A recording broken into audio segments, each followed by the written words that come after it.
Hello friends, कैसे हैं आप लोग। इस वीडियो में मैं आपको मौलिक अधिकार के बारे में कुछ बेसिक जानकारियां देना चाहता हूं। जैसा कि आप सभी लोग जानते हैं, आजकल सभी कॉम्पिटिटिव एग्ज़ाम में मौलिक अधिकार से लेकर प्रश्न बनते हैं। मौलिक अधिकार जो कि हमारे संविधान का मुख्य अंग माना जाता है, यह संविधान के भाग 3 में अनुच्छेद 12 से 35 तक में दिया गया है। ये जो हमारा मौलिक अधिकार है, इसका वर्णन संविधान जो है हमारा, उसके भाग 3 में 12 अनुच्छेद 12 से 35 तक में दिया गया है। और इस संबंध में संविधान निर्माताओं ने संयुक्त राज्य अमेरिका के संविधान से प्रेरणा ली है। ऐसा कहा जाता है कि ये जो हमारा मौलिक अधिकार है, इसकी प्रेरणा अमेरिका के संविधान से ली गई है, मतलब अर्थात बिल ऑफ राइट्स से प्रेरणा ली गई है। संविधान के भाग 3 को भारत के मैग्ना कोड के रूप में वर्णित किया गया है। ये जो हमारा संविधान है, संविधान के भाग 3 को भारत के मैग्ना कार्टा के रूप में वर्णित किया गया। इसको मैग्ना कार्टा के रूप में देखा जाता है। उसके बाद चौथा पॉइंट है हमारा, इसमें न्याय संगत मौलिक अधिकारों की एक बहुत लंबी और व्यापक सूची है। अनुच्छेद 12 से 35 तक में भाग 3 के न्याय संगत मौलिक अधिकारों, हमारे अधिकतर मतलब अधिकांश अधिकारों की बहुत लंबी और व्यापक सूची दी गई है, विस्तृत रूप में दी गई है। पांचवा पॉइंट हम लोग देखते हैं, वास्तव में हमारे संविधान में मौलिक अधिकार संयुक्त राज्य अमेरिका सहित विश्व के किसी भी अन्य देश के संविधान में पाए गए अधिकारों की तुलना में अधिक विस्तृत है। ऐसा माना जाता है जो भारत का संविधान है या अन्य देशों के संविधान में जो अधिकार दिए गए हैं उसकी तुलना में अधिक विस्तृत रूप में दिया गया है। पांचवा पॉइंट है हमारा, संविधान द्वारा सभी व्यक्तियों को बिना किसी भेदभाव के मौलिक अधिकारों की गारंटी दी गई है।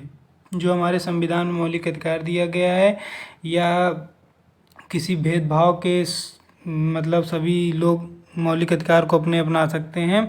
पांचवा पॉइंट है, वे सभी व्यक्तियों की समानता, व्यक्ति की गरिमा, व्यापक सार्वजनिक हित और राष्ट्र की एकता को बनाए रखता है। जो हमारा मौलिक अधिकार भाग 3 में दिया गया है, यह व्यक्ति की समानता और व्यक्ति की गरिमा और उसके बिना जो सार्वजनिक हित होता है और राष्ट्र की एकता को ये बनाए रखता है। उसके बाद हम आगे देखते हैं, जो हमारा मौलिक अधिकार है ये अधिकतर मतलब क्या है, तो मूल रूप से हम देखते हैं कि संविधान में 7 मौलिक अधिकारों का प्रावधान है। जैसे कि पहला है समानता का अधिकार, जो अनुच्छेद 14 से 18 तक में दिया गया समानता का अधिकार है।